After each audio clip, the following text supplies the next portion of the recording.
இன்றே சப்ஸ்கிரைப் செய்து உங்கள் ஃபேவரட் ஷோகளை காணுங்கள். பொருளெல்லாம் எதுவும் வேணான்னு தானா சொல்லிட்டா.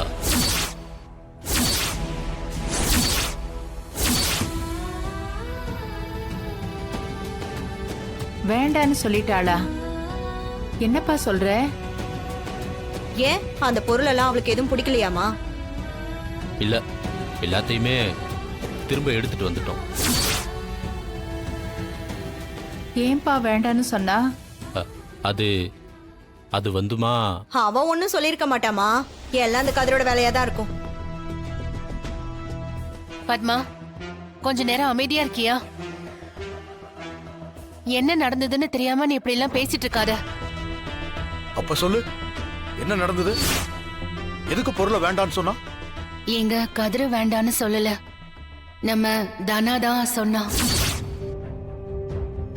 ஏங்க, தனா வேண்டான்னு சொன்னது உங்களை அவமானப்படுத்துறதுக்காக இல்லங்க, புவனேஸ்வரி ஊருக்கு முன்னாடி வச்சு பேசினதுக்காக.